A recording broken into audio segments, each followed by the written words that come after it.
Hello everyone, my name is Hillary, and today we are going to be talking about developing team cohesion in a professional setting. So, what is team cohesion? It's the degree to which an individual or individual members want to contribute to a group's ability to continue as a functioning work unit. Cohesiveness develops over time out of interpersonal and group level attraction through collaboration and as a result of a sense of feeling of belonging. Group cohesion is the total field of forces causing members to remain in the group. In other words, group cohesion is the extent to which the members within that group are attracted to the ideas held by the group. In the work environment, it's important for all employees to share a common goal to complete tasks that will benefit the company or the organizational group. Having employees work toward a common goal promotes an interdependency among the coworkers.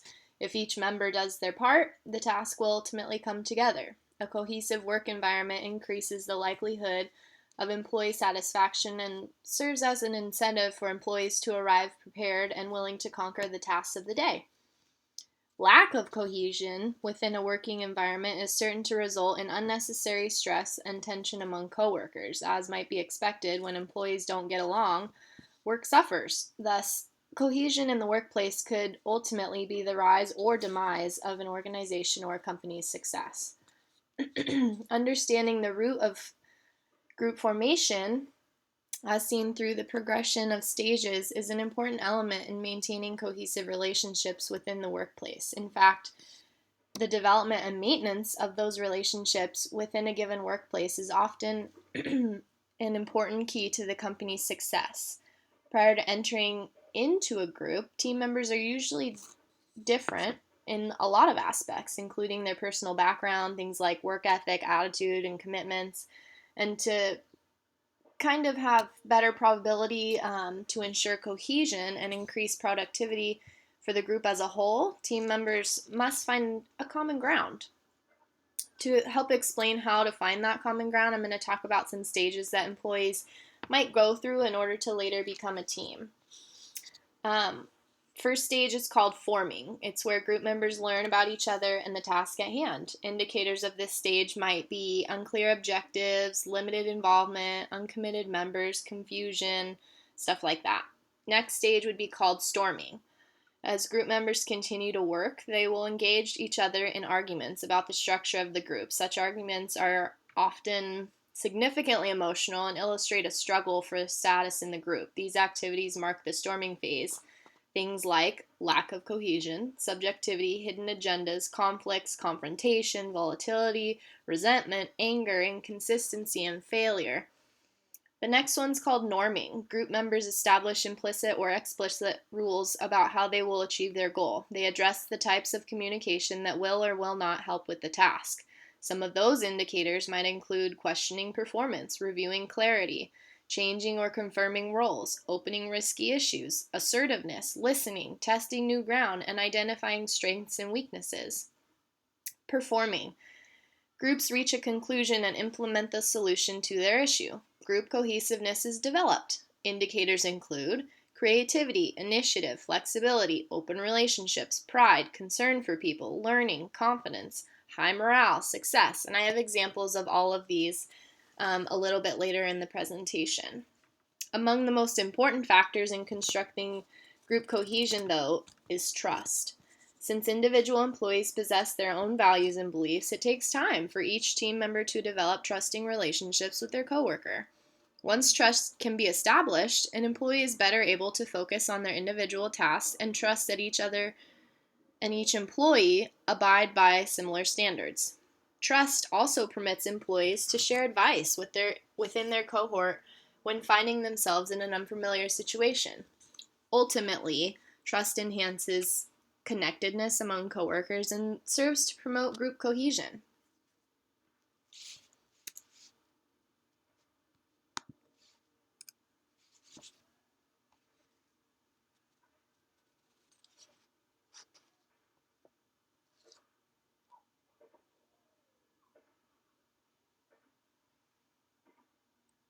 August 15th, 7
My reason for showing you this clip from Remember the Titans is kind of so you can see the process.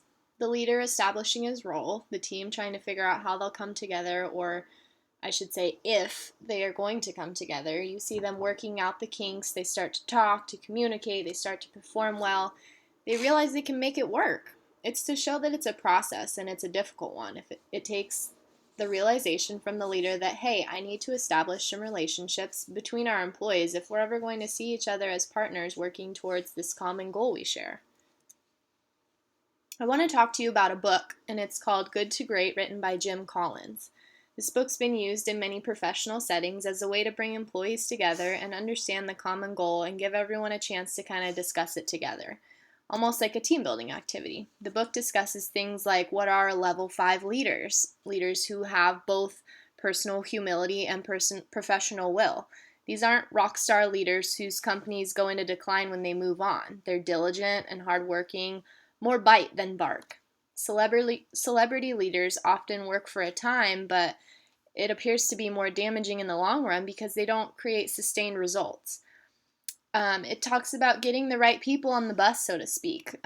You must always be willing to confront the brutal facts. Don't ignore reality in favor of what your hopes reflect it to become. Only by having accurate information can you achieve success. It talks about this thing called a hedgehog concept. It means having a simple, extremely clear concept of what their business is. That business is something they can make money at, be passionate about, and be the best in the world at. To kind of go off of that, I have a personal connection to this book and how it successfully worked in the workplace. My dad started his own accounting firm about 25 years ago, and when he first started, he discussed how he was such an autocratic leader. He would bring his employees in and say, this is what it needs to get done, and I want it done my way. There was no teamwork, there was no personal relationship beyond the professional one he shared with his employees, and it's not to say that he needed to be friends with everyone, but he established himself as a leader, and that's it. I asked my dad, well, did you feel like if you gave up some of that strictness and brought your employees in and said, this is what needs to get done, how should we approach it? Did you think you'd lose, some kind of authority and respect by giving your employees more say in projects that needed to get done? And his answer was, well, yeah, I was the CEO. I felt like it should be done my way. But after reading Good to Great, I realize it's not what you're trying to communicate, it's how you communicate it. It's how you communicate and how you come to a common frame of reference. You'll never do it perfectly, but to try to get everyone to understand your message, then set a framework for accountability. You have to follow through and hold yourself and others accountable, and that's exactly what's discussed in Good to Great, along with other things I just mentioned a few minutes ago. Level 5 leaders, establishing accountability, utilizing different concepts, and being open to trying new things in order to bring everybody together.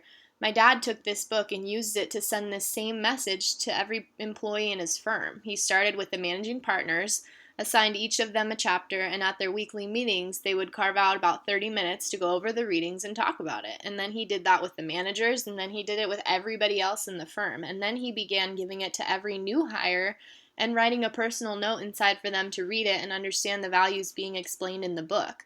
This was kind of an example of the type of experience that can be shared by an entire staff and help bring everyone together and get everyone on the same page.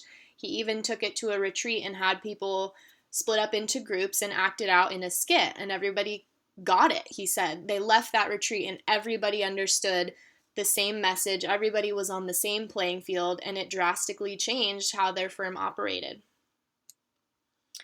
Establish a foundation for your leadership style and perspective. Good to Great was a big help for someone like my dad, who was an autocratic leader but felt there could be changes made to give everyone a level playing field. Discuss the message and the expectation, be clear, and then establish absolute accountability and don't deviate from it. Empower your employees or your coworkers, remain constant. Preserve the values of employees and of the company throughout those changes. Don't give up those core values just because changes are being made. Stick to your values and your beliefs while making those changes. Build relationships. Probability for success went up enormously when my dad established a better leadership model for his employees. He realized that he was concerned with kind of how his employees felt about the company, but what was really important was to get their commitment, and in order to do that, he had to provide leadership by example. Partners and executives need to understand that if they expect their employees to work overtime to get things done or go the extra mile to provide that great work that they expect, then they need to demonstrate that leadership to be right there with them. Something my dad explained was he believed you couldn't expect something out of someone without giving them that yourself. Establish a common frame of reference and stick to it and be consistent. Don't change your approach to how you go about that execution. So, for example, my dad bringing in Good to Great into his firm established that common frame of reference. They can go back to that, look at how they chose to navigate through their firm, and be consistent with that. Some of the barriers to success can be, what could cause the right approach of leadership to fail? Things like political background, political agenda, personal agenda, making sure agenda is fulfilled. It's not leadership. Communication and consistency and holding people accountable. And remember to have a leadership mindset, whether you are the boss, whether you are an employee, whether you're new. Come into it knowing that you want to be a leader for yourself and for your employees. Have a group mindset. Know that it's only going to work if everybody's working together and not just alongside each other.